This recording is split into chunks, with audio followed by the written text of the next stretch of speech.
good morning, and good afternoon, and good evening, depending on which part of the world you're currently on. Welcome to the Foreign Intelligence Thematic Webinar 2021. My name is Jake. I will be co-hosting the webinar with my colleague, Sarah, here. Our speaker of today's session will be Prof. Kwee. So Prof. Kwee is the Associate Professor at Singapore Institute of Technology and also the Senior Principal Physiotherapist at Seng Hospital, Singapore.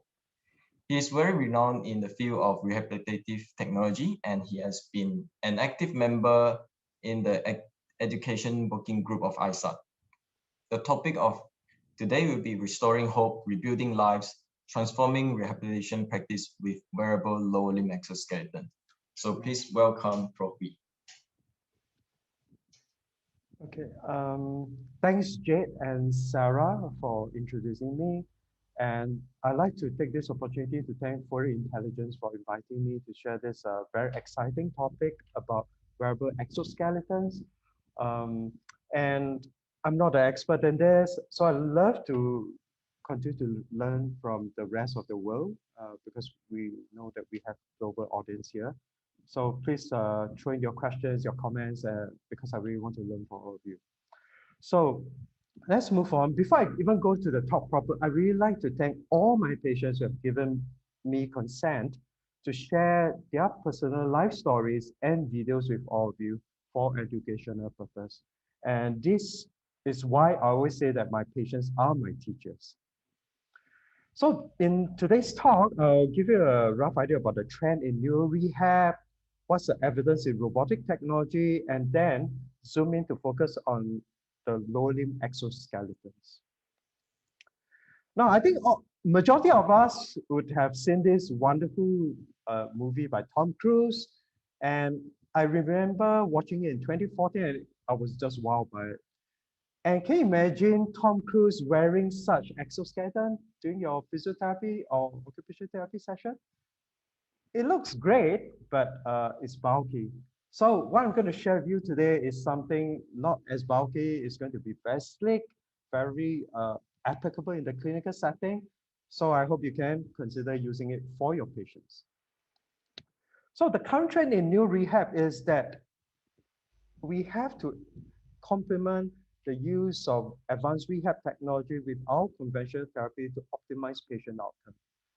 I think for the longest time, we have been relying on a pair of hands to deliver care, but now let's consider using technology to enhance patient care because depending on what sort of robotics your clinics may have, we recognize that robots can help to reduce the strain on therapists doing the work.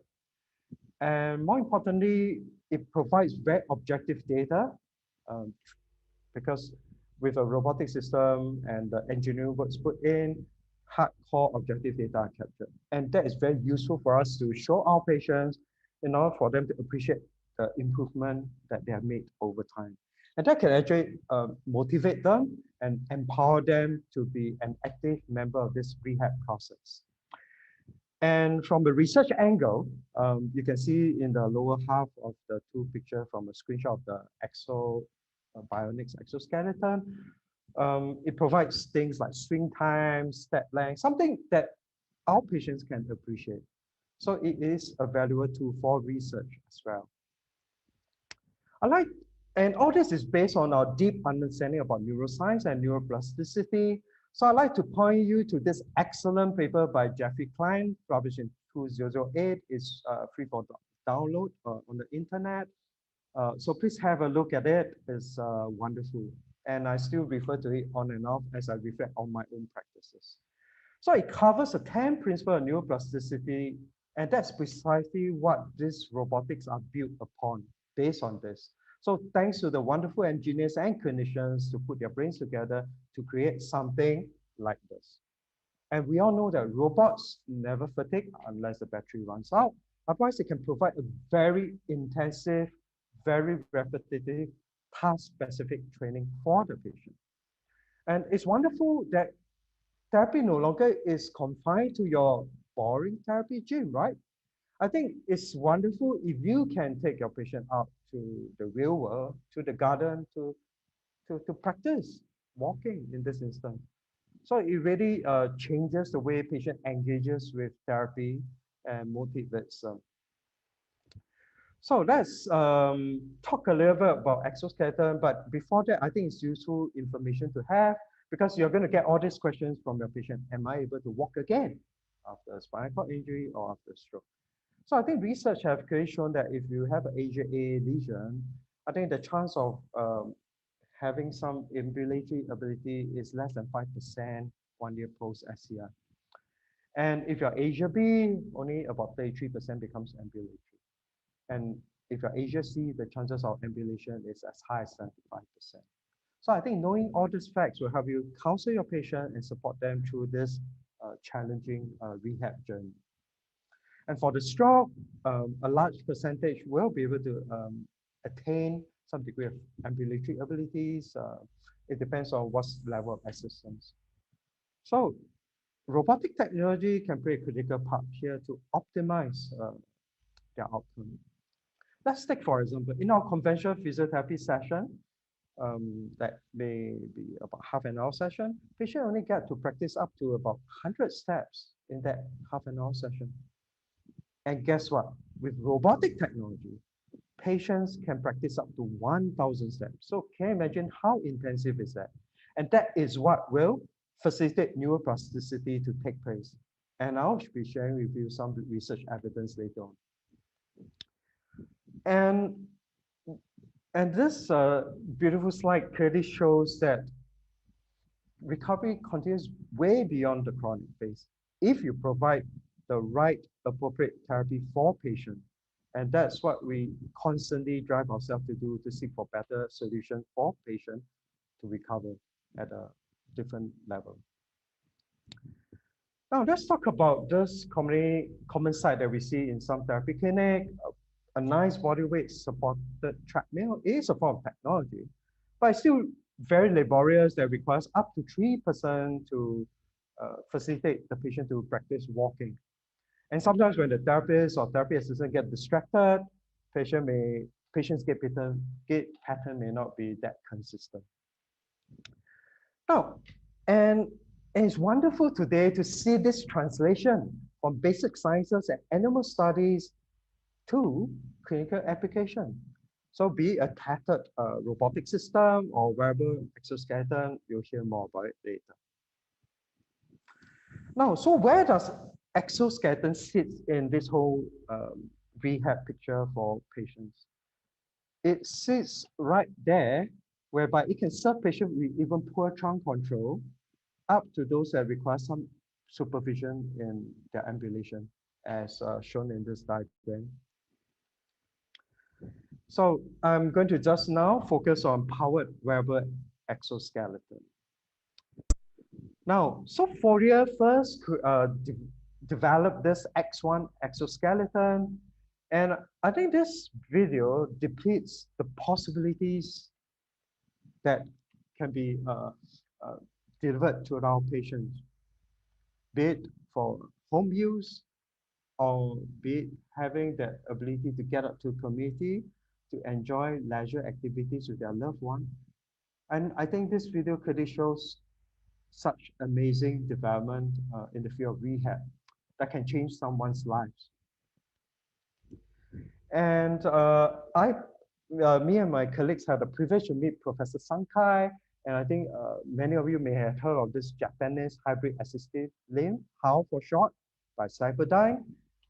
And he crafted this. The suit will allow a wearer to easily carry a man weighing 60 kilograms. Sankai hopes to complete a marketable model next year. So it's wonderful to see that there's not just lower limb exoskeleton, there are now further development in the upper limb exoskeleton as well. Well, it will take me another hour to share view on that. But let's focus on the lower limb exoskeleton. You can see that even for the older person, we all know that silver tsunami has hit almost every country worldwide. Such exoskeleton can definitely make the caregiver's role a lot easier. You can see these two elderly couple, the husband, can just assist his wife along with an exoskeleton. And that doesn't mean that with exoskeleton, you can throw away with all the mobility aids. Some patients may still require mobility aids to couple the exoskeleton to move around.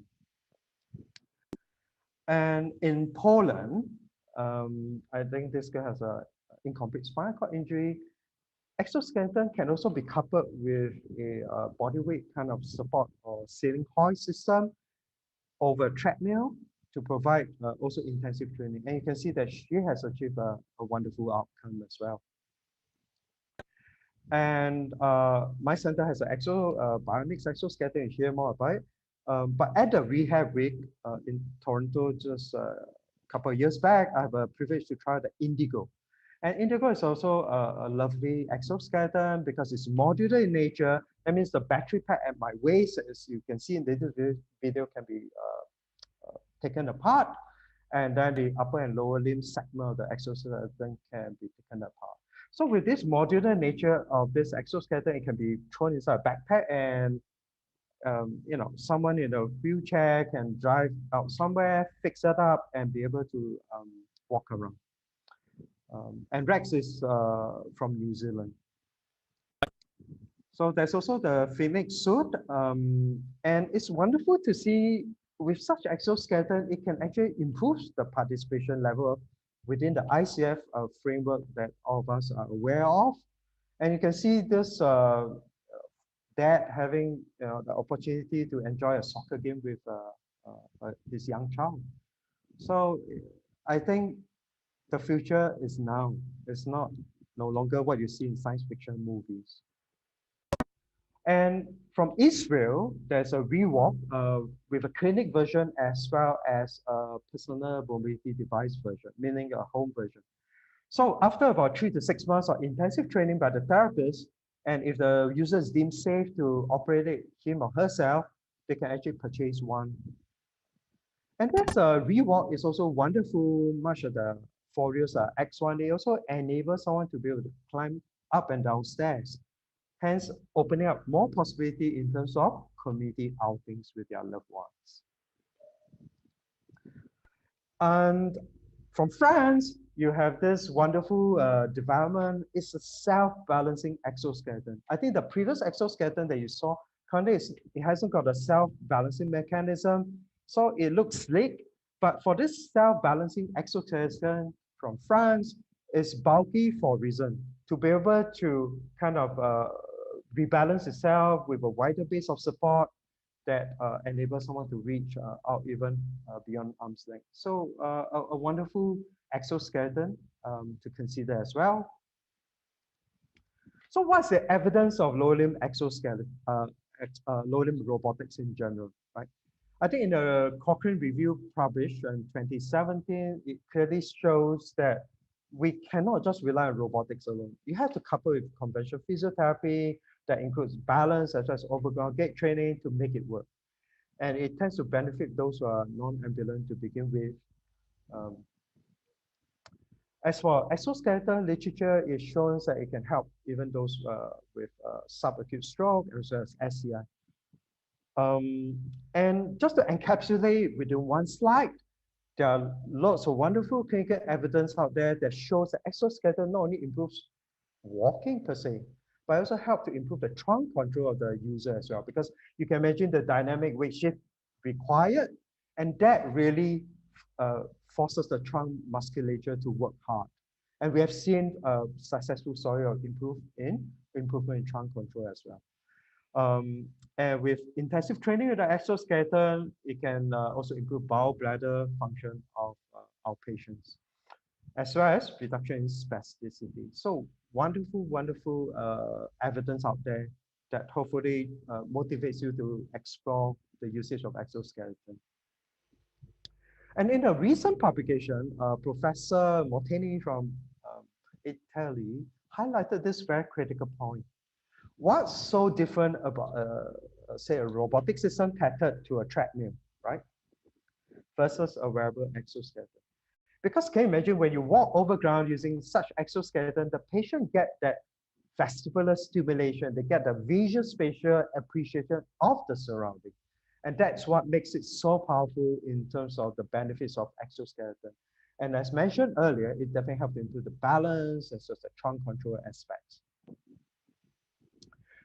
Now, way back in 2005, when there are a lot of research revolving around Hokoma's Locomat, this wonderful fMRI study clearly shows that with intensive robotic therapy, it actually improves the cortical activation of the parts of the brain involved in locomotion. So it's one of the very clear signs for clinicians about the benefits of robotics. And in 2011, similar findings were shown as well, increased cortical activation before and after intensive robotic therapy. So this is just another slide to show you. And now, how about the literature on exoskeleton? I think it's so wonderful to see this recent publication that it's a randomized controlled trial, a group receiving exotherapy and another group receiving conventional overground gait training. And you can see from this diagram, there is an increased brain connectivity in the exoskeleton group. So again, very promising results that will encourage clinicians to adopt this. And also more recently, Professor Mottini and the team studied this, and it's just over one session of exotherapy compared to overground walking. If you look at this colorful diagram, you can see increased EEG signal in the exotherapy group, right? It appears darker in red. And this is just within a single session of intensive exoskeletal training. So they propose that it can induce short-term neuroplastic changes. So can you imagine with one session you see such a change? What about 25 or even 40 sessions of such intensive exoskeletal therapy? I believe that it will induce further brain changes and neuroplasticity. So a Korean group looked in general a tethered robotic system. And it was very interesting because they look at one group that started robot-assisted therapy early on versus another group, a pretty homogeneous group that started robotic therapy later. And this brain imaging study clearly shows an increased cortical activation if you start the robotic therapy early. Again, a very important take-home point that I think if your facility has such technology, we should introduce that for early rehabilitation. And looking at the robotic group and the control group, you can see an increased brain connectivity as shown in the bright red color in the robotic therapy group. This is another brain imaging to show you the difference between the two groups. And in the group that started early versus the group that started later, again, a very similar approach therapy. While conventional therapy is great, perhaps we should use robotic therapy to inject into the therapy program early on so that patient can have intensive therapy that will induce good and adaptive neuroplasticity.